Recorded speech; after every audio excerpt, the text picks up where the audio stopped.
In today's video, I'm doing a full-blown SEO, CRO, and content audit for a UK luxury goods manufacturer that just expanded into the US. They had very good growth over the last year. They are ranking now for a lot of the key terms that they were targeting. And after doing more than 40 hours of auditing work, I found out a whole bunch of different things that they could be doing to get more traffic and more conversions. The brand's manager reached out to me. Alex, can you give me your 2 cents? Can you give me your point of view here? What could we be doing better to get more conversions? We've been growing in traffic, but we haven't really seen the bottom line follow up so much. So this is what we're going to be focusing on this video. If you run an e-commerce store, you want to watch this video. If you do SEO audit work, you want to watch this video. Let's dive in. So this is the brand that we are auditing today. It's Hyde and Hare from England. And I will show you just in a second the entire document of 40 plus hours of work going through SEO, CRO, the whole enchilada. But first, I want to give you a quick overview of what it is that the brand has done and what are they facing right now. The client's main goals were to expand into the US, which they've achieved. They are right now ranking for a lot of key terms that they were targeting. Beautiful. They want to improve conversions, and in general, they have so much more room for growth in expanding the product line. But not just that, they can do it through our content that already serves the ideal customer profile. They can serve the audience better by doing certain changes on the website that are pretty low effort that will allow the brand to position themselves even better, to not just convert more, but really to establish their name brand into the minds, into the psyches of the ideal customer profile that they are targeting, so they can over time truly become a household name like many other brands have done in different spaces. Hyde and Hare produces absolute freaking fantastic quality pieces, and I believe they deserve the recognition. So let's dive in and figure out what can they do. One thing that they are experiencing as a challenge is this is a very small operation in terms of the team. It's fundamentally a man and his dream. It's a bootstrap venture. And in terms of like the digital marketing team, it's pretty much the founder with a little bit of help from external people like myself.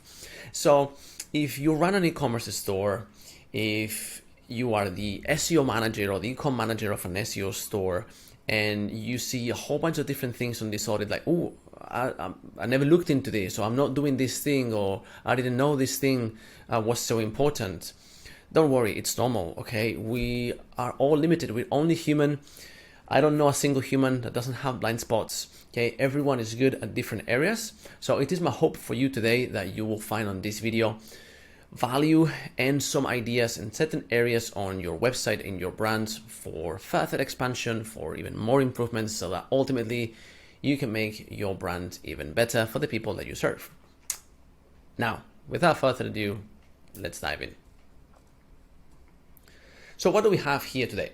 This is the summary page of everything that I found that is actually worthwhile doing.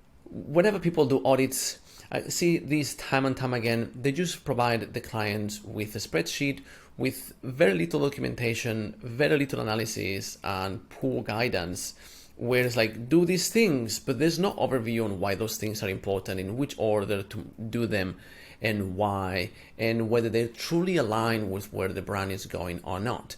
As SEO auditors, we want to find everything that's broken with the website. That's what we're good at, but we need to think beyond that and truly be able to offer the site owner a comprehensive plan so that they can follow it and say, okay, from all these 50 different things that I have to do, where do I start? How do I do it? How important is this? What can I expect?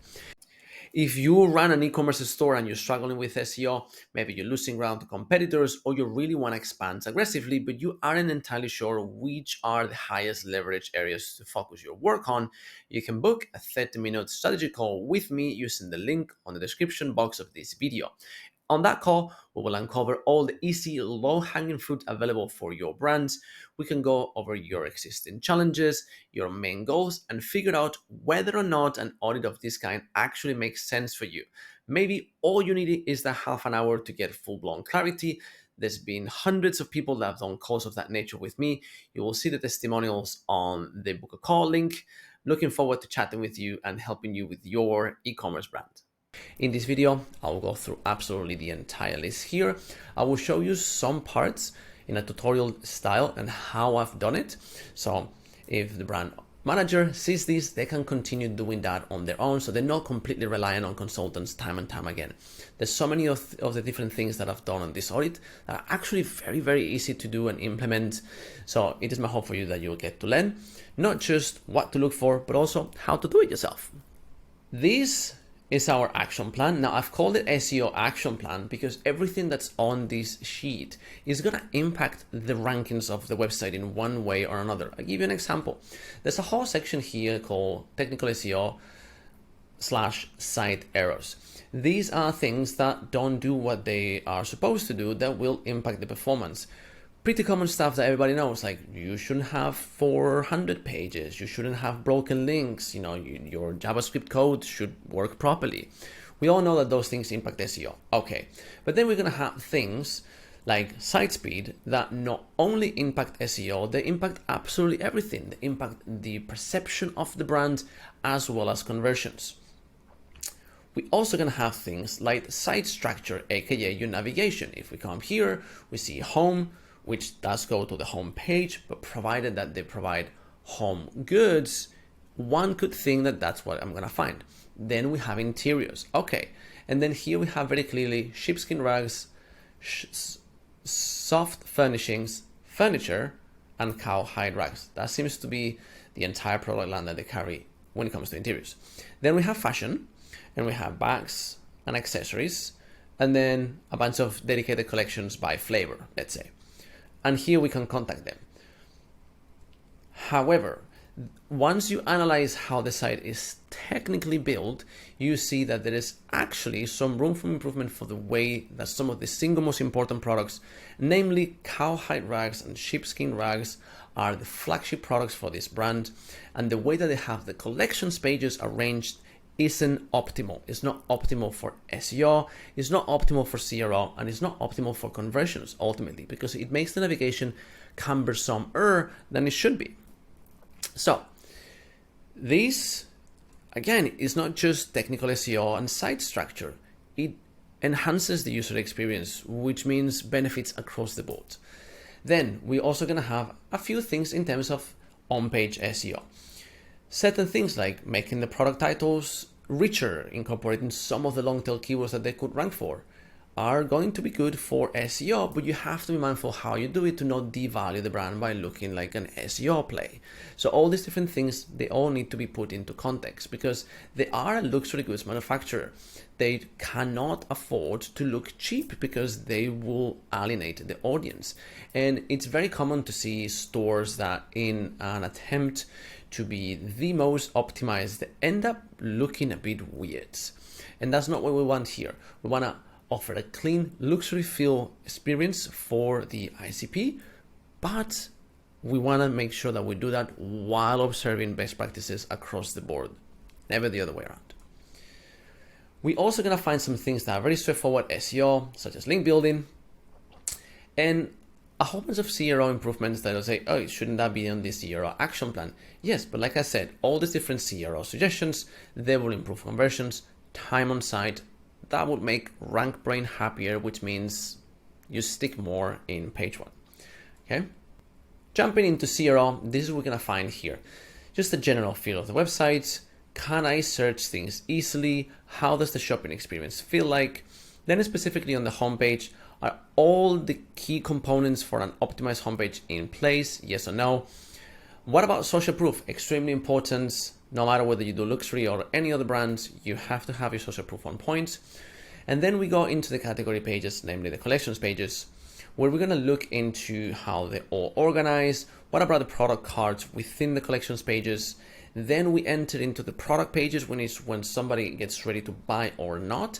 A whole bunch of little things that can be done for incremental improvements. This is a concept that I will mention probably a few times during this video. It's a concept of incremental improvements. The laundry list, when you do a full-blown audit of this size, is lengthy. It's a lot of work in front of you. The point of having a lengthy list is that you have clarity for a long time. If I only give you one or two items, like beautiful, you do those, and then what? What's next? I give you a very comprehensive laundry list that is weighted by priority and impact, like you have here. then you know, okay, well, I'm gonna start with this high impact, low effort thing when I tackle this. However, that's not the first area that this particular brand should start with, technical SEO. If I only was a technical SEO, my bias would be to say, fix your technical SEO stuff. It's the single most important thing. But I always like to think holistically for the best of the brand that I'm serving. In this case, I don't actually think technical SEO is as important for them as managing a few other things within the website.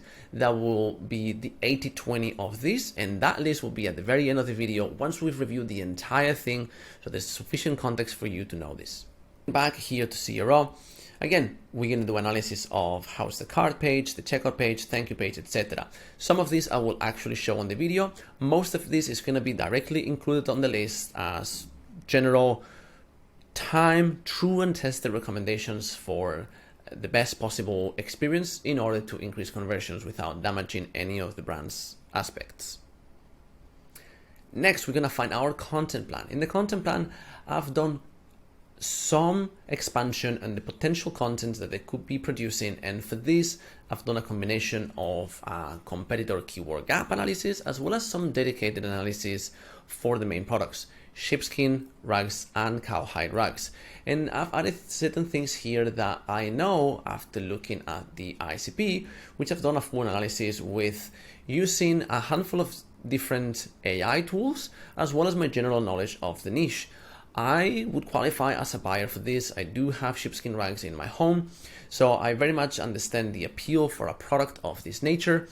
And so in order to craft a thorough, ideal customer profile that will help us come up with a content plan that will really serve the questions that this audience once answered, either before they buy the product or after they buy the product. If you can help them before and after they buy the product, you then effectively become the authority, the go-to resource, and they will continue to promote the brand for you. You will get brand advocates. So this area is not an area that I would ever circumvent if I'm doing e-commerce or any service-based business. Very important.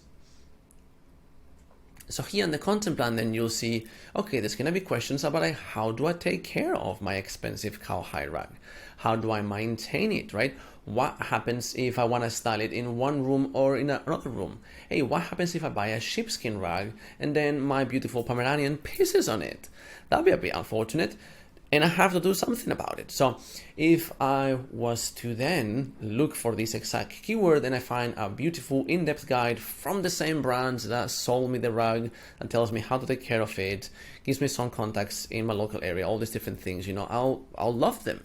And that is the point. So we have a whole bunch of different content ideas here that they can expand. Very straightforward. I'll show you how to create content from scratch using AI tools so that then you can hand that to your expert editor, somebody that really understands your product and the ICP, and they can make it proper. Yes, totally okay to use AI in order to flesh out the bulk of how a piece of content should look like to really address your ICP, saves tremendous amount of time. But by the love of God, don't just publish AI content that hasn't been audited and checked and verified out there. Make sure that a human says this is fantastic before you put it out there for other humans to read. Next, we have our content audit. This is the largest part of the audit, and for this video, I will just go through the main insights that we gathered here as well as how the file works, which is we've gathered a whole bunch of different data points on this website. So we have here all the metadata, title, length, meta description, whether the meta description is too long or doesn't even appear, H1 data, we got all the traffic data. This is from analytics, but it's the organic, direct sessions, social media, as well as referrals. And we always look for pages that do really good in one channel, but then they don't do good in any of the other channels, so that we can learn what do we promote more like on that channel. If I know I have a lot of organic sessions for this page in comparison to some other ones, I would think this seems to be something that people want to read. Let's make sure that we do a post that's shareable on social media, maybe a video post, and we can also capitalize with some YouTube traffic and point it there. Just giving you an idea of some of the insights that get unlocked when you put so much data at your disposal in one simple to follow dashboard. Some of the user engagement data is going to be here. What's the CTR, the pages per session, and so forth. Bounce rate as well. This metric is a little bit kaput. Sometimes happens with analytics. The way that different plugins trigger, the different codes trigger, is going to make analytics sometimes not do the right things. And you just have to live with it and be able to work with other data to fill in the blanks. We're also looking at different trends month over month. So for instance, this article here is losing traffic against the previous year. So is this piece and this other piece. Then we also look at when was any of these particular pieces last modified. And for instance, we see this piece here that's lost so much traffic. It's not been updated for over a year and almost a half. So definitely some room for improvement there.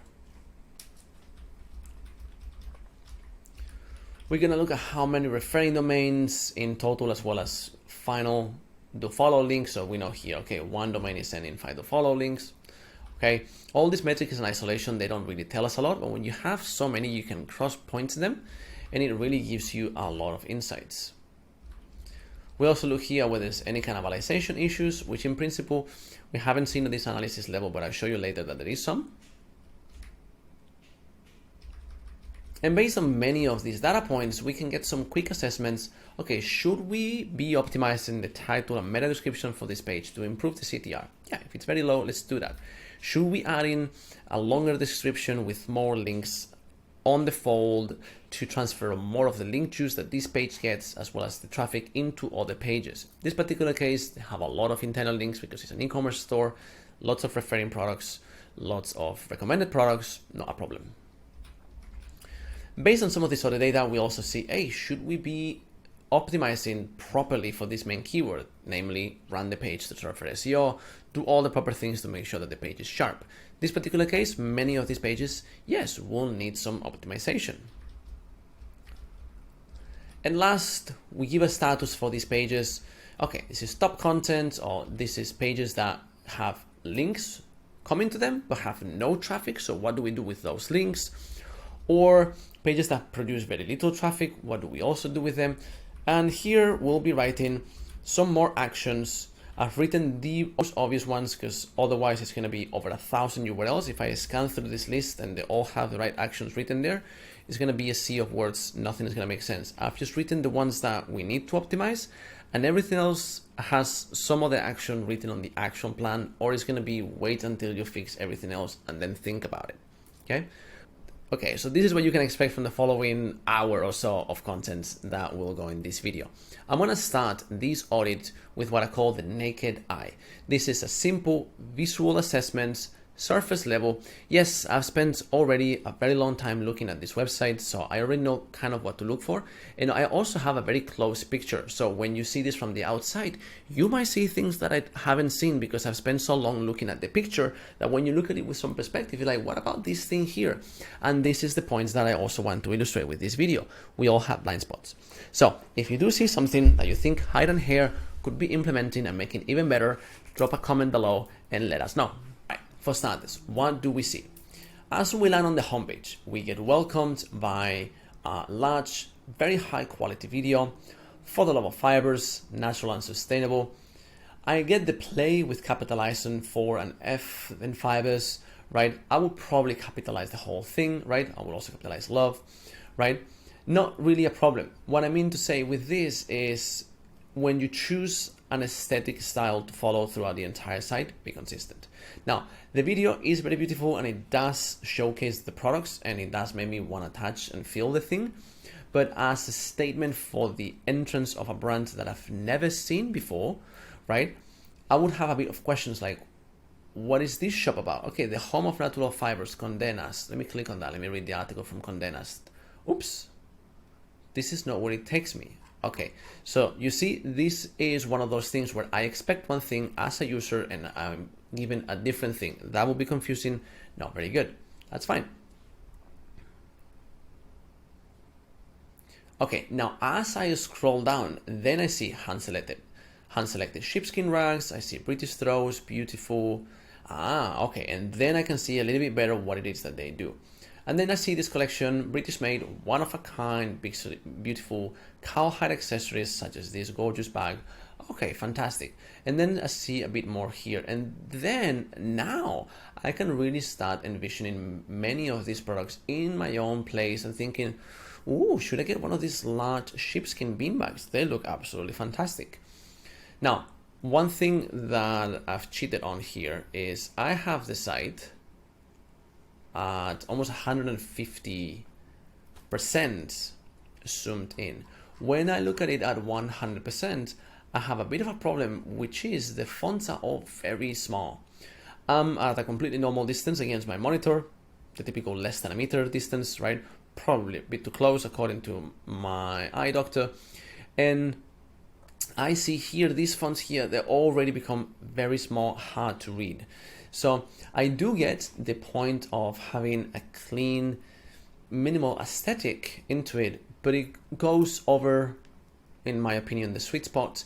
This is how big I would love to see the brands, and I don't think it would diminish it in the slightest, and this I can read a little bit better. So fundamentally, we're talking about 25% increase in the size of the imagery and the fonts. It's a 27-inch screen monitor, completely normal size. On mobile, I'll show you how it looks as well.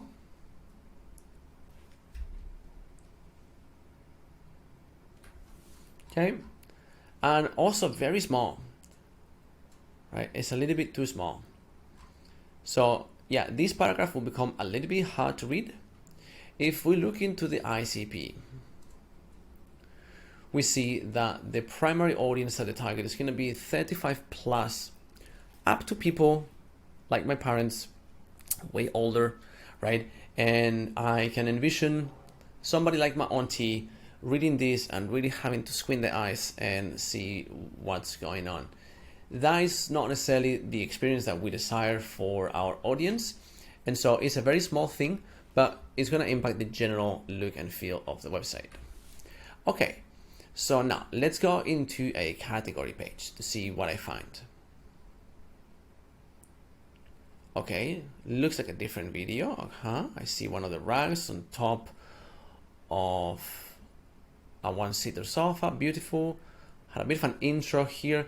Now, I understand also why they've chosen to center align the fonts. In general, though, it makes the readability a little bit harder. So between the fonts being quite stylish fonts, it being a bit small, and then the content being centered, I think it will make it extra hard to read. The way that the prices are selected, always round prices. Whenever you do luxury products, you don't want to do place with adding little cents at the end. It devalues the thing, right? So for this is fantastic, all looking very good, multiple images. They've done a very good job with the imagery here, displaying the product where it's actually going to go. And if it's not going to go there, it feels aspirational. I would like my home to feel like that. So yes, let me look at this double sheepskin rag in gray. What do we find on the product page? It's taking a second to load, which already points me to the idea that the images are going to be giganticer than they need to be. Yeah, this is a very, very large image. This is even larger. I can zoom in, it's even larger. And the problem with an image like this is, even if I zoom in like crazy, I don't really see the product in and of itself that big, right? I mostly see the, and now I don't know how to go back, right? I need to click out in the very little space that I have available there to click out. And then here, yes, here I see the product. So I do want this image to be able to make a zoom in it. Okay, perfect. And I would like a big X thing here, but normally users expect it also on the top right corner or on the bottom right corner if you're thinking of mobile optimization, if it's gonna cover the entire screen, right? Although in mobile people normally just zoom in with their thumbs, but if I was to do this, right, then I would like this on the actual very right corner there, because that's where the thumb goes. Okay. Now, I do think they have some room for improvement by making the images a little bit more compressed. Good. Good product description. Now, if this is available in gray, white, cream, and a few other ones, I would actually like to be able to find the different variations here. And a bit later into this audit, I will show you how actually that is creating an issue with the amount of different product listings that Shopify is creating for them because of the way that they're categorizing the products, as well as collections, sub-collections. There's thousands of URLs when they don't really carry that many SKUs. They have a lot of reviews on this product. Obviously, it's beautiful, it's amazing. They've done a lot of sales, particularly like lately over the last year or so. And now we also have the same sheepskin rag in ivory, excuse me. And very much the same. I can see it here, beautiful. Beautiful. I like this second image that allows me to see in a different kind of flooring. And when you're in a niche like this, having different types of flooring matters because I can imagine it in my home, and if my home doesn't have stone flooring, then I can see it here and like, oh yeah, okay, that also looks good there, right? Otherwise I have to go to Pinterest and do that job myself, right? So if you see the reviews are the same, the description is pretty much the same, so there's no point really in doing one SKU for this, one for the other one, and one for the other one, right? When I click here on more payment options, it takes me somewhere already directly on the cart, but I might not be ready for this just yet, right? And then here I do see that I have Google Pay. Okay, that's my other option. I would love to see the options directly on the page before I have to go back, because I likely have to come back because I don't know if I wanted this product just yet, right? Okay, now here we have some of the recent review products. Okay, I'm gonna go in a completely different product. The Winslow purse. Now, they have the Winslow purse available in multiple different designs.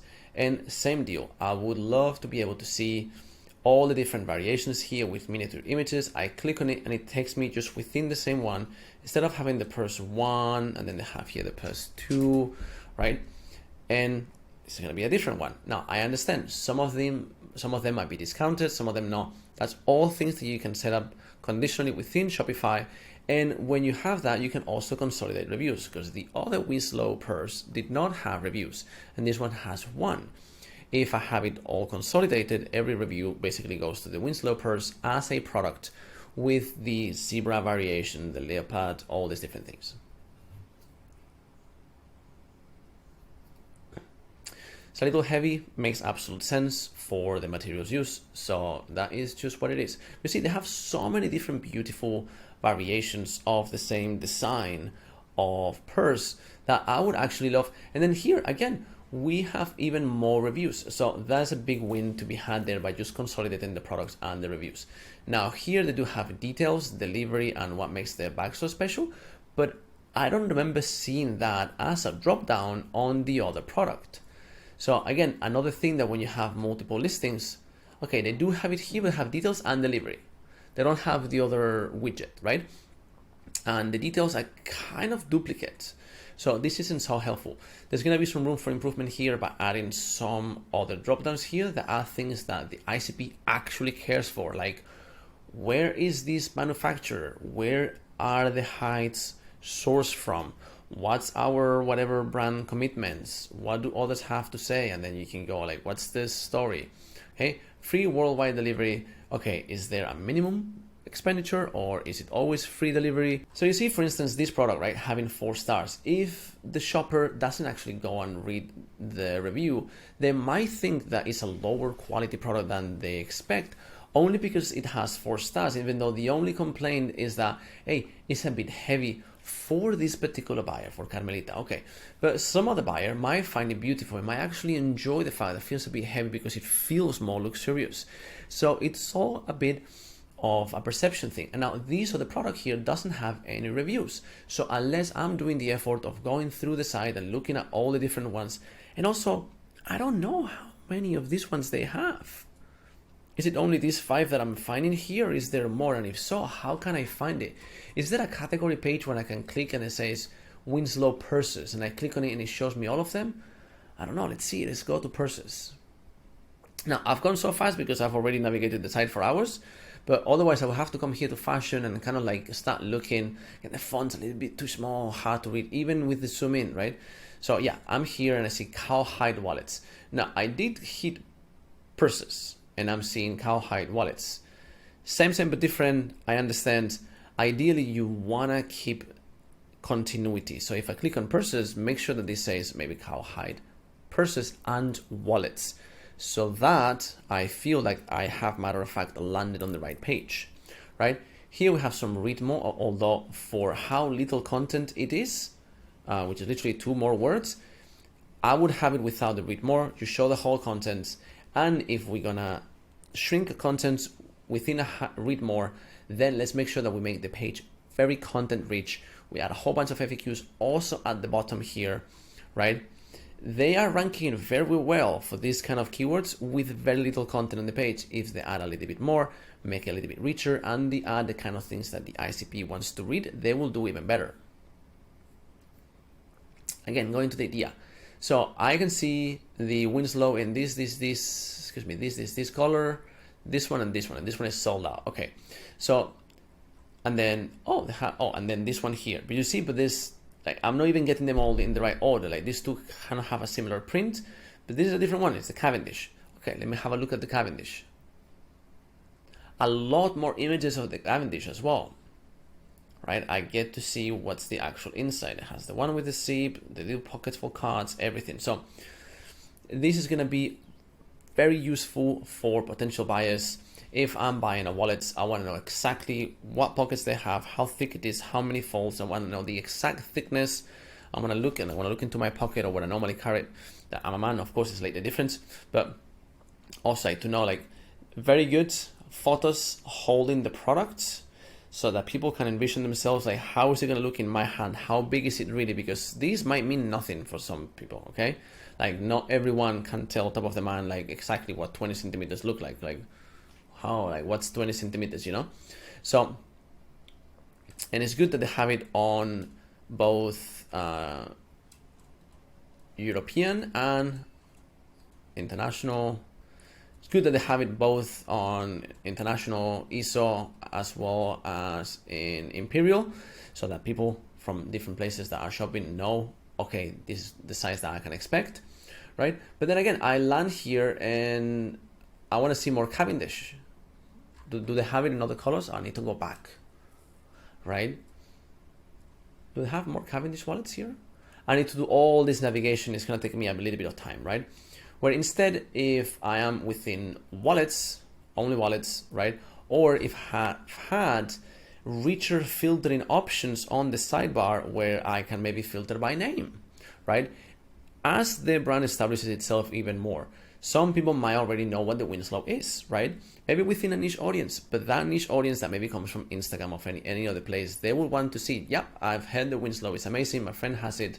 They just want to go here, and where do I look for the Winslow here? Oh, they have this search widget here, but it's not what I would expect it. In most places, there's going to be a big search bar right on the middle, or typically on the right hand side. Having it on the left is a little bit of a counterintuitive thing.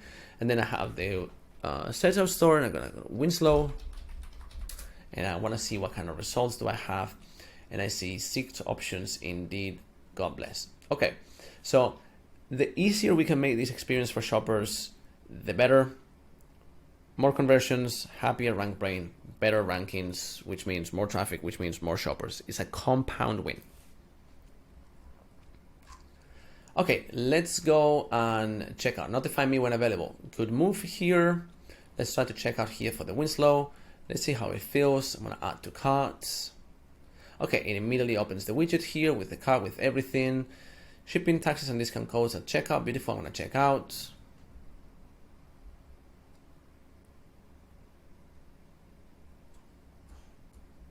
And this is the standard Shopify checkout. Now, something that is a little bit frustrating about Shopify is that unless you are in the enterprise plan, which costs a little fortune, you can't put reviews on the checkout page. But if you are on that plan, by all accounts, put them. They increase conversions like it's nobody's business. Here I see Klarna, beautiful, always offer Klarna whenever you do DTC. Okay, if you know this purse costs £125, but I can pay it over the next 4 months by just $30 a month, most likely I will buy it. Even if it's a gift, whatever, you never know really the shopping behavior behind the person that's potentially buying your product. So the more options that you offer, the better, the easier you make their lives. So the more you're gonna convert. Love to see here a reviews tab. So I can click on it and see all the reviews. If I go to the reviews page, which I can't actually find one here, with 3,000 reviews, I'd love to click on this and see the actual 3,000 reviews somewhere. Very easy to put that together. There's multiple Shopify plugins that you can use to do one of those walls of love that you can embed not just the Shopify reviews in and of itself, but also posts from Instagram where people are tagging you. Speaking of Instagram, whenever you do e-commerce for direct to consumer, specifically goods that look this good, okay, you want to make sure that you display happy customers throughout your entire site. So if you could implement here within any of these product pages, if there's any post that people have done where the Winslow purse being featured and somebody has tagged the brand on social media, by all accounts, add them there. People love seeing other people like them enjoying the product. They can imagine themselves with the product in their hands, feeling the same things. It's going to increase conversions. It's going to increase trust. And reviews are a fundamental aspect of the Google Quality Raters guidelines. So you having 3,000 reviews here, I know this is legitimate from the brand, but if I don't know the brand and I'm a rater, as far as I know, it's because you say so. I don't know where the reviews are. I would have to go to an external site and look for the reviews, right? Something else that I would say is important, and you will see, it's not just me saying it, even ChatGPT says it when we come here on the ICP research, right? Here, engagement behaviors, like shares, comments on social media posts. Okay, so again, we want the social proof, okay? Prefers high quality visuals. They are doing that very well. Enjoys informative blog posts. They are doing that well enough. And this is why I've developed this, so they can do it even better. Extensive research online before making a purchase, and they will be influenced by design professionals and home decor influencers. So if I land on the website and I see the exact product featured in a beautiful home interior by somebody that then I go on Instagram and say, who is this person? It's, oh, somebody with 70,000 followers and all the posts are gorgeous. Immediately I trust their taste better, which then makes me want the product more, because this account with 70,000 followers just posted on Instagram with this beautiful rug in their space, and I can see that directly on the brand. So the brand is displaying confidence. They're not afraid to show their customers, the people that they serve, how do they all individually use the product and enhance their lives with it. If you do DTC, this is a low-hanging fruit, ultra high impact thing that you can implement. They want feedback and they want to engage in communities. They might go into the comments of that post and see what people are saying, see if it was an influencer paid thing or it was a genuine tag of the brand. They will look all of these different things. They will want transparency regarding sourcing practices and animal welfare. Let's go back to the very top of the ICP. So if we're looking at a segment that is primarily female, is well educated, and is a high earner, people who have gotten that far in life, they pay attention to little details across the board. And if this is your ICP, even if you sell something completely different for this, right, it's increasingly important to be able to offer people traceability of the origins of their products. If you look at any health products specifically, imagine super greens or anything of that nature, right? People really want to know where the product that they're ingesting is coming from, because in that particular case, it impacts their health. But I want to know if any of these products have been treated with dangerous chemicals, because if I'm going to spend the cost of these products in a piece that I'm going to be laying on for probably hours every day, if I throw it on my favorite reading couch and then I sit there with my rug, nice and cozy in winter, drinking one of these beautiful teas, I want to make sure that it hasn't been treated with any harmful chemicals. All those little things are going to influence the shopping behavior. Maybe not so much the fact that when we say, yep, full transparency, this is everything that there is, that will increase conversions. It's more that if all the information is lacking, that might hurt conversions because I have too many questions. Again, here with the psychographics, this is beautiful. Let me show you the prompts that I use so you can do one of these for your site. It's super powerful. This is the ultimate ICP AI prompt. There are multiple of these available online. I've worked with multiple of them and I've ultimately consolidated them with some of the different aspects that over my many years of digital marketing I've come to observe. So whenever I'm crafting an ICP type of profile for any of the brands that I either run myself or that I help, like in this case, this is what I want to know. All these different things. How do they use technology? What kind of considerations do they have? How do they engage with content online? What do they aspire for? What's the psychographics? A lot of people end here, and that misses a lot. Why? As you do CRO audits of this nature, as well as SEO audits, you want to know all these different things because here as well, that will give you a lot of ideas for content. As you see here, lots of visuals, short content. If I'm an executive, which I am, and I'm busy, which I am, I don't want to read 2,000 words of fluff about whatever it is. Give it to me short, concise, to the point, with plenty of images so I can do the triangulations in my mind quickly and figure out, yep, this looks good, then let me read more. Okay, that's how I want to consume my content. So this is very much on point. Like, I don't live in the US or the UK, but I'm in this growing male segment. I am literally the ICP for this particular client, and I agree with absolutely everything here, although I don't live in any of these places. Okay, so absolutely everything here on point. Fine dining, ethical practices, sustainability. I do like Instagram for themed accounts only, and I do like Pinterest, and I'm not in the right office to illustrate this, but when you see my other office, you will see I spent that stupid amount of time on Pinterest making sure that my home is beautiful. And so this is so on point, and it was generated by Gemini by entering this prompt here. Super simple. You'll have this available in the description box in this video. And basically here you enter your niche, which what I did was US and UK consumers of luxury home goods, specifically sheepskin and cowhide rugs. Done. And then I enter the prompt and it gave me this beautiful thing. And that's it. And that will save you the longest time. And you have this here and you read through all of this and we come back here, say contact us. Okay, beautiful. Now I see the address and I see the email here. The formatting of this page could be a little bit cleaner, so it's a bit easier. Maybe this could be bolded, right? So it really pops to my eye, right? Again, things being centered. Might as well center this line as well and make it a little bit easier. Like put it below, make it a bit easier to read. And here the contact form. Now, I would love to see not just this, but whatever the phone number, if available. I want to see also the company registry number, the VAT number, all these different things. Tell me when I see them clearly in the footer that I am, matter of fact, buying from a legitimate brand. This is all good. All the different payment methods accepted, very good, right? Being able to change currencies, very important, as they do serve an international audience. So if I'm in the UK, beautiful, but if I'm shopping from where I'm shopping, I want to see it in a slightly different currency, right? Okay, so these are the quickest things that I see just with my naked eye and some of the research that I've already done. Let's dive into a different section of this audit. Let's get into the meat and potatoes of technical SEO. Okay, first off, quick assessment of how the brand has been doing with an external tool.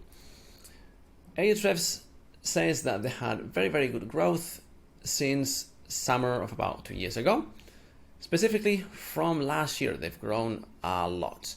And this seems to be a combination of general improvements on the site, publishing more content, as well as link acquisition campaigns, from what we see here. Okay, Ahrefs updated their keyword database, even though it doesn't appear there anymore, the day before the spam updates came along. So you have to be mindful when you look at this and you do external assessments, because the traffic hasn't actually changed that much. If you come here, you see this is the site performance. So if the traffic had changed that much, it would basically mean that from here, they would have fallen off a cliff, right? Now, a couple of things that have influenced this, and how can you use Search Console to really get an idea of what's going on at any given time on a website. I'm going to open a larger time span, and this is what we see here. Like we said, good growth, sustained for the whole of the second part of last year, a bit of a dip there, and then this is right around Christmas, which should be a shopping period here that's quite high. And as you can see, in comparison with the impressions, they were getting a lot more clicks. If you look at the CTR there, it did go up quite a bit because obviously the shopping behavior was way higher, as well as here. It's big shopping season. And then it drops down to about the same baseline as we had here, and it starts declining a little bit more because it's not winter anymore. It is still winter here, but we're trailing off of it. So it makes absolute sense that as things get colder, people think of buying these things more, and then it goes down. So there's a bit of a seasonality component into this that is very much understandable. Now, a couple of other things. You see this difference here where their average position drops a lot and then it goes back up. This is quite typical for whenever the site starts ranking for a lot more terms than it was doing before, right? And then it kind of recovers there. And then the clicks start going up. But if you just look at the CTR, right, there is a big dip here in positions and the CTR doesn't really move so much. So whenever you see that, you are safe to just do nothing about it, because this doesn't really mean anything. Everything follows through. Like if you see this also, don't think that you just cracked some magical code, right? This is probably either you captured a handful of snippets or just the shopper behavior has changed. Now, what else do we see here? With very, very similar positions on average, the clicks have been going down. Two different things can happen there. One, user behavior has changed, so there is less search volume because of the seasonality. Two, the SERPs have changed. And this we know since the update, Google has continued introducing even more and more and more things in the results. So sometimes if you were number 3, you appear at the very top. If you were number 4, you appear right after. And now you have the people also ask, then 2 results, then YouTube, then more people also ask, then images, then Pinterest, then related queries, then position 4. So depending on the SERP, your positions might be exactly where they were and you're doing fine. It's just Google has been cramping the real estate of the search engine result page with stuff that arguably most people don't really find all that useful. And that is just the way it is. What can we do about it? Well, we can continue to optimize for snippets. In ecom, make sure that we are optimized for all the product listings, the shopping tabs, all these different things. And by all accounts, put money onto Google Ads for product ads. Okay, what else do we see here? I always come to this section and I see this site has 815 pages indexed. However, I've already analyzed this, and if you come here, for instance, to the top pages, Ahrefs says that only 200 of those pages worldwide get any sort of action from Google. Most of it, like we saw here, is going to be distributed between the US and the UK, with some traffic from some other countries. Okay, so if we are seeing that only 200 out of the 800 pages are ranking for anything, immediately points us to the idea that we have a lot of index bloat. If you come to the actual list and you see here the data about the index pages, and I zoom in so it's actually visible, you will see, okay, collections, products, more products, more products. Okay, and if you open any of these products, you see this is a very specific product and it's this unique one. Now, because of the nature of what this retailer is selling, they have, each sheepskin is unique, which means by the name here, I am guessing this is the 71st unit that they added to the catalog. Problem, same as before. If they have a collections page called Rare Breed British Sheepskin Rugs, right, or just Rare Breed British Sheepskins, I would love to see, okay, 147 reviews.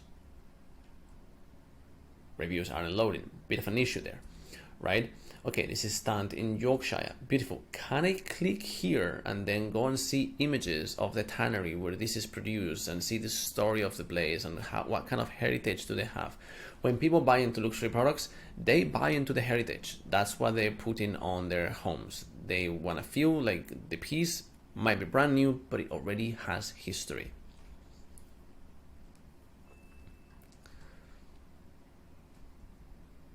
So these images here, very good. I really like this.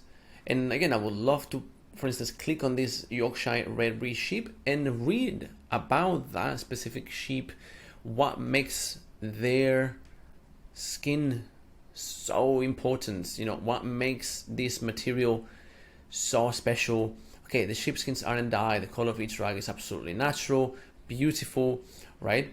So all these different things, I would love to be able to click here and have a full guide on this particular animal and like, yes, like this, I want to see a bit more. Maybe I want to see a bit more of the photos of the process, right? Maybe offer me a different angle. So like a sideways angle so I can see the pile, right? All these different things will really help me feel the product and see, you know what, for 95 pounds, I am going to get it, right?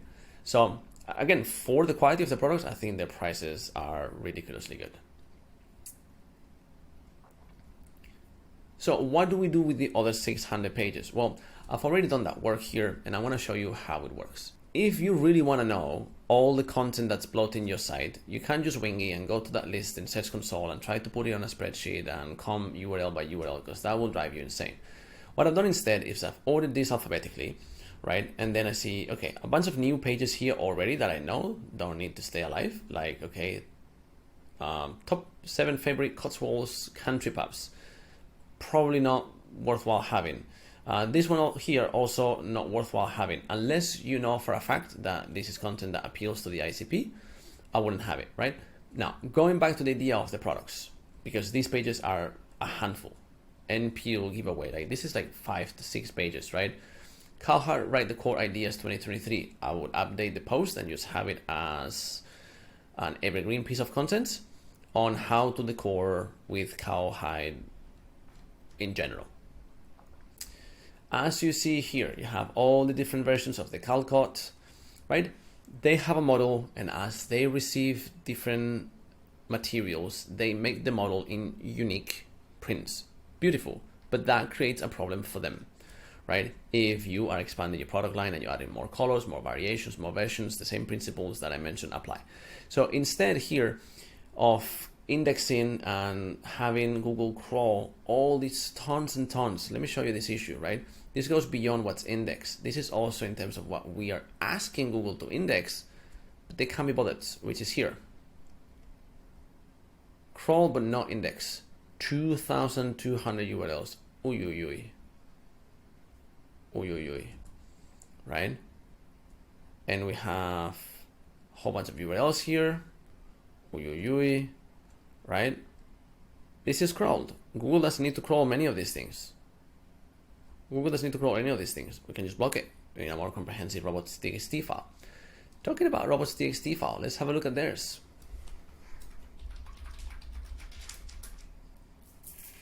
Okay, so this looks pretty comprehensive, right? It's disallowing a whole bunch of different things here that will definitely take care of this.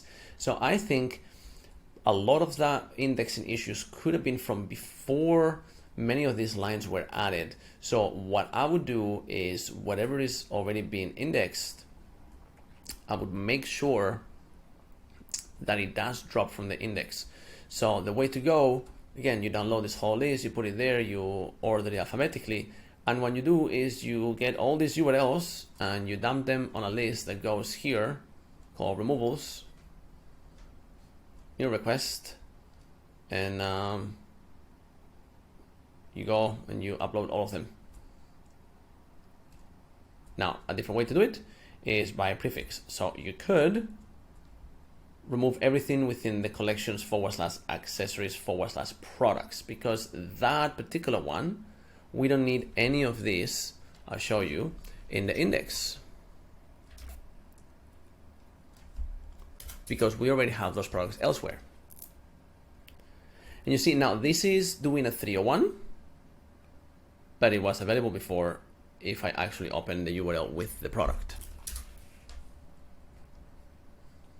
So it's creating issues within the site. These ideally should be done in a different way, where when I'm within accessories, right, then I'll show you. Okay, this is not what I wanted to show you.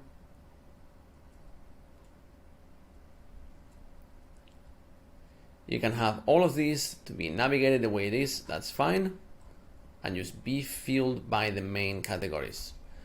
Because realistically, I like to see either you do accessories / cowhide belts, or accessories / belts / cowhides, and that's the way that you keep your all of your belts together. Why is that an issue? I'll show you. If you come here, I've highlighted the URL so I can find it easily.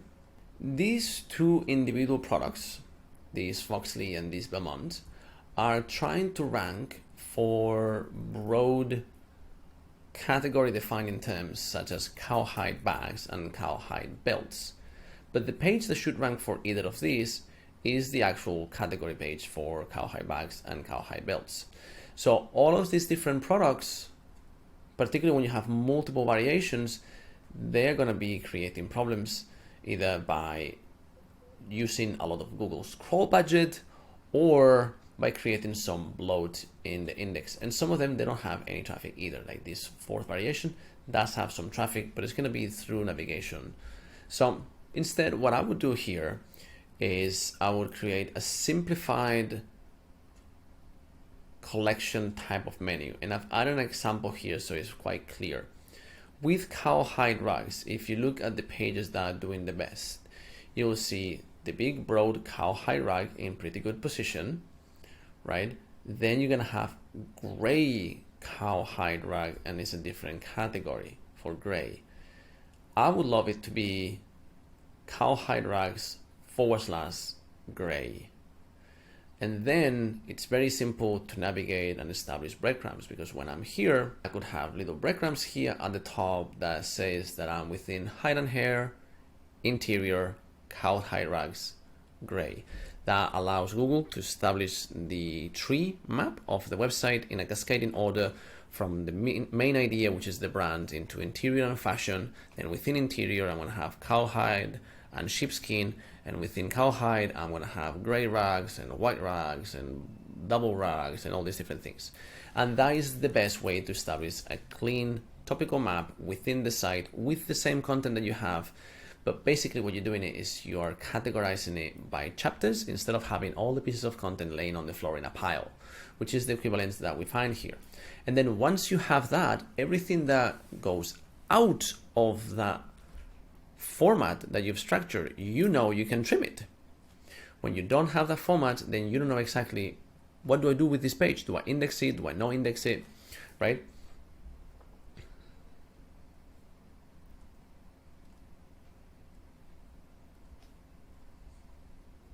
So here I can sort by color, size, and then I can sort it. But the menu is a little bit too big. Typically, these kind of things are best offered on a sidebar tab of menu, because maybe I don't know yet how I want to sort this out. So I'm just looking here and says, okay, this is the products. Have to scroll back up. Heat color is very big. I'm in gray, so only gray is available, right? If I'm in the parent page of cowhide rugs, then I don't have to do the effort. I can just hit gray, and then it only shows me those gray ones. And when I click of any of these products, if I've done my job right, then this is going to show me that I am within collections, cowhide rugs, or collections interior cowhide rugs / gray, and it will show here at the top, right? If these same rug is available in all the sizes, although like they're all unique. This is a bit of a problem that they have because of the uniqueness of the product, right? Like they're all going to be like exactly different sizes. So here, as you come here now, different problem as well is like this says that this is 205 centimeters by 185, but it's not. So those kind of incongruencies could put a buyer thinking, am I on the right one? Okay. There's also a mismatch between what we say on the URL and what we say on the title, which is improper on-page SEO.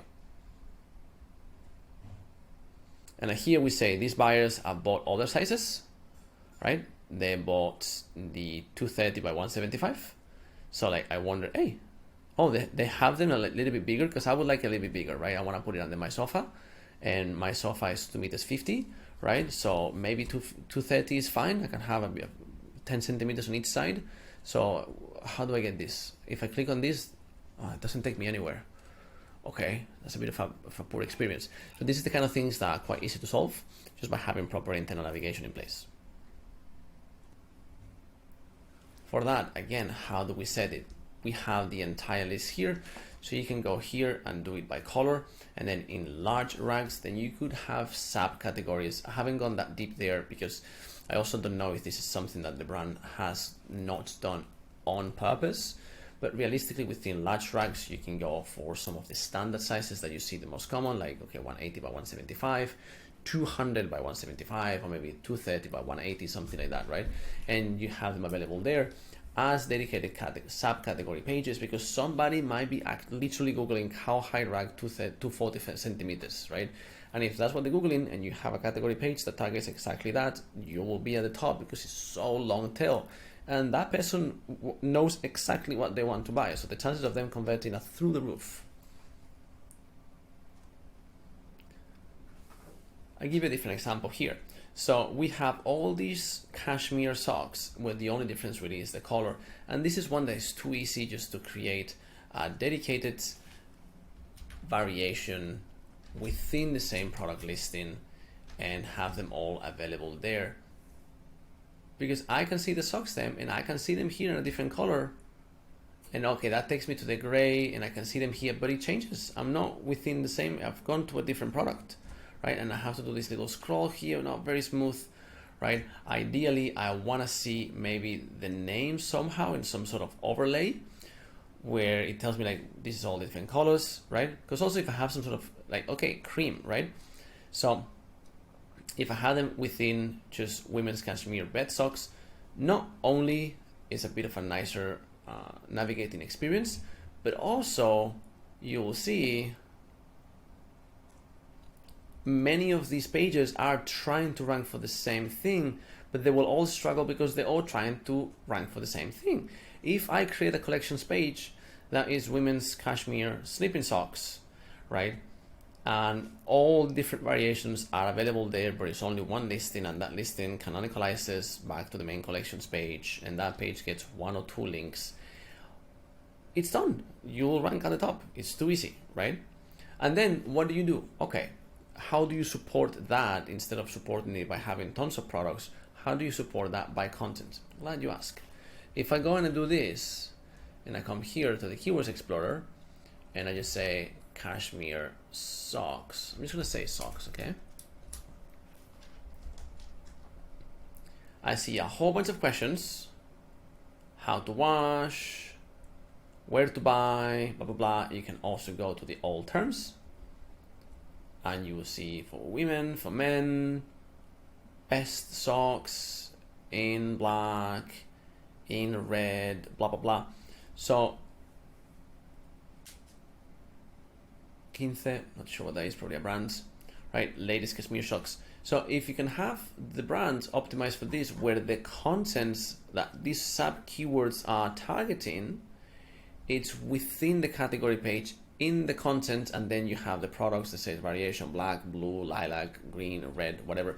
I mean, by all accounts, if you see colors here that have a lot of search volume, get the product done in that color because you'll do great.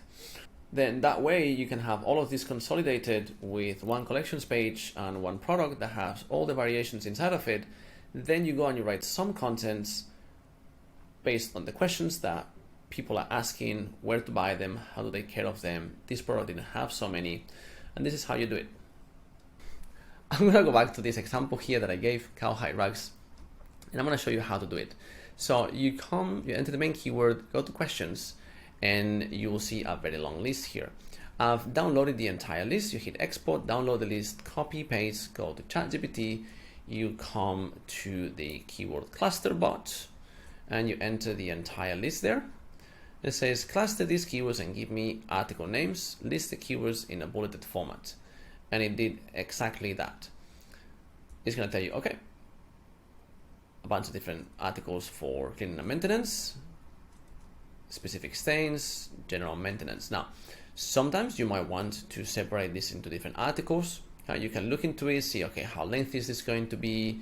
Maybe I do want to create an article on removing a specific stain, so like stain removal, right? Maybe I can do a general article on cowhide rag care where I include that this is how you get rid of specific stains, and if you know how you get rid of stains, excuse me, and then I do a dedicated article for like cleaning stains from cowhide rags, right? Then you also can have some ideas here for styling and placement, and it's going to tell you, okay, styling, and it's going to nest all the keywords in the right way. So you don't really have to go through the entire list and say, okay, and basically copy all of this as a fundamental, super basic outline of content. And then from there, you start developing the piece of content. And once you are done, I'll show you how to pass it through all the AI detection tools, make it super good, and make sure that it aligns with the ICP. I want to wrap our last few bits on technical SEO before moving into looking at actual content pieces that they already have and see what could be done better. And fundamentally, we see just a couple of important things. Site speed, we are having a bit of a problem with speed on mobile, where we see some of these things load quite slow, and there's going to be a bunch of recommendations here. Now, there is limitations on how much you can do when you work within Shopify environment. Biggest lever you have is hosting the site in a very, very, very, very, very fast host. That's your biggest win. Okay, this is if you go for any sort of self-hosted option, right?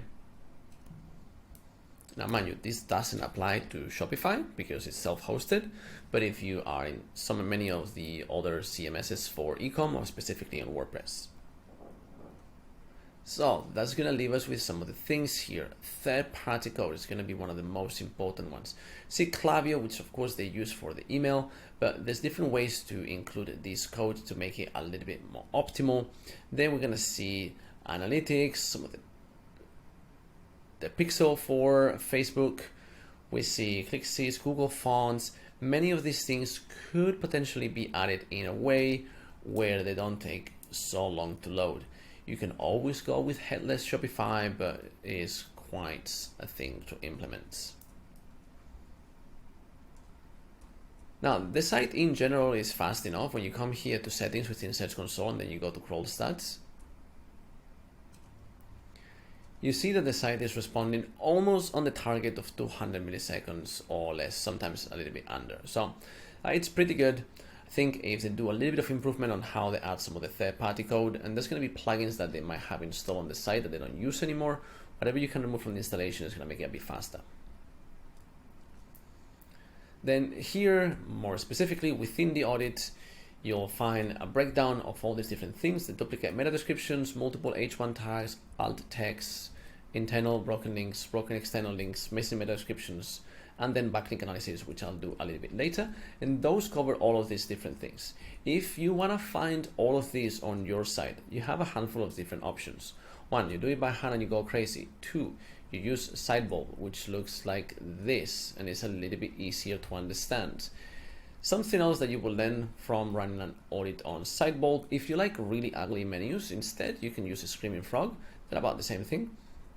And here you will see some of the crawl depth analysis, and you will see some orphan pages, which is something that otherwise, unless we run an audit of this nature, we wouldn't really find. You can always use the Ahrefs site audit, which comes with your Ahrefs account if you have one, and it's pretty similar.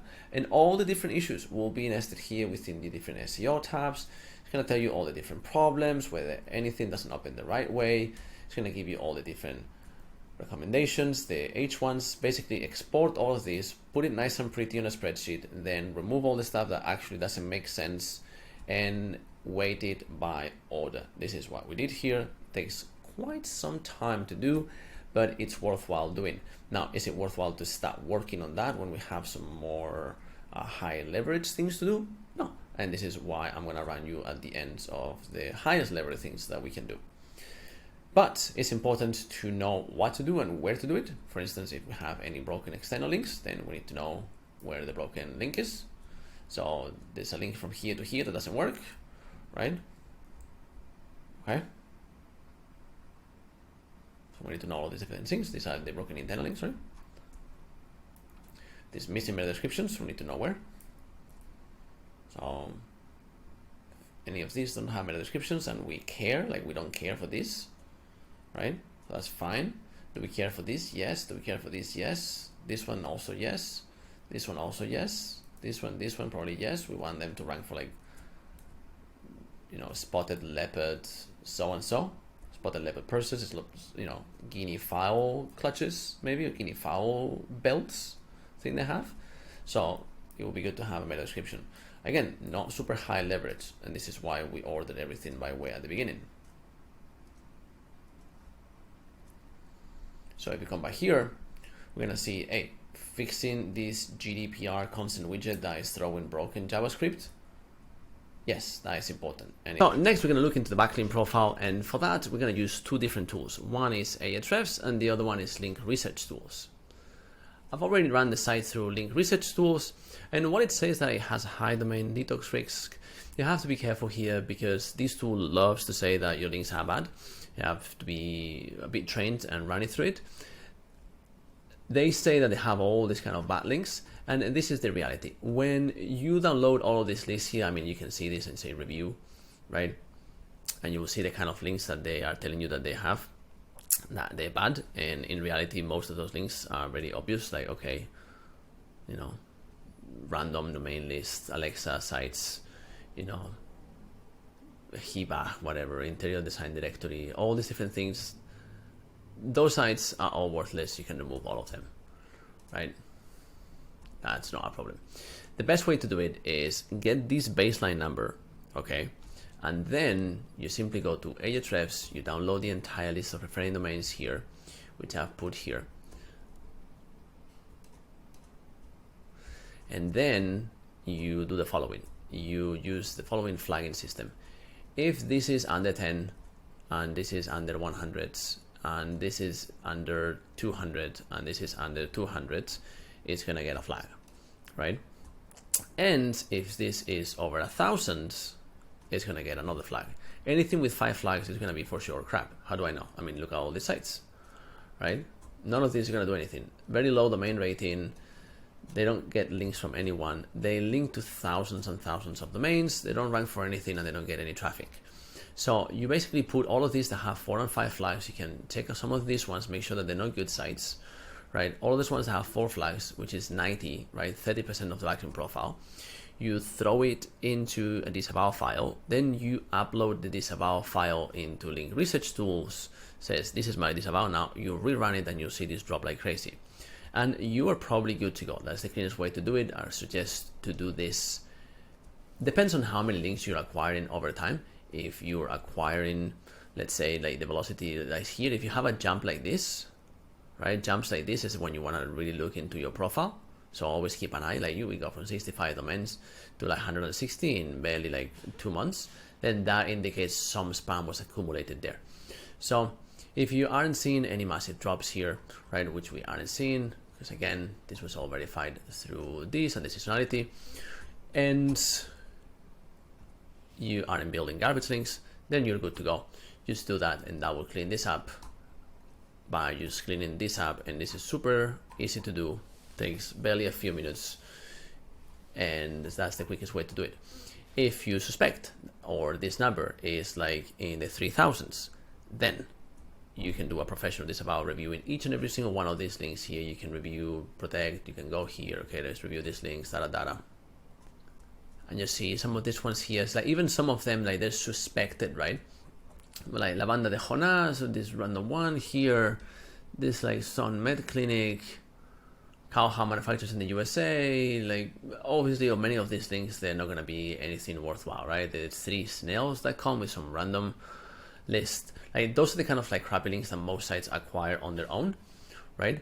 And so you can go through all of them and say, yeah, this about this, this about that, and it spends an absolute, you know, insane amount of time plus $1,000 a month that this tool costs to get very similar results. If you know that the site has got a penalty, like you've received a Google Search Console penalty, or If the site has absolutely everything on point and then you drop dead out of the blue, then you want to run this. But as a general maintenance, I don't think the site is at risk whatsoever. So I will just run this, clean it all up, right? And then to summarize, this is what we got. So biggest opportunities are going to be restructuring the collections pages, as well as expanding and updating the content within the collections pages. Then adding any ICP serving content from the plan that we have here. We can expand, doing some additional searches, but if we just create pieces of content that cover all of that and then nice and in-depth, that will already really help the ICP. We can send that to the email list, get more engagement there. I would implement all the CRO improvements here. That's going to be very high impact. And last, all the EEAT and user experience elements that we've discussed throughout the video. At the very end, then I would do the technical little on-page issues, such as these ones, unless they are low effort, then you can do them a little bit earlier. Last, if you've enjoyed this video, do drop a thumbs up. I'll be doing more site audits of this nature where I'll cover everything here, as well as specific technical SEO guides, keyword analysis, and content development guides, as well as link building guides. So if you enjoy this content, do subscribe to the channel, and I'll see you on the next one. Cheers. Bye-bye.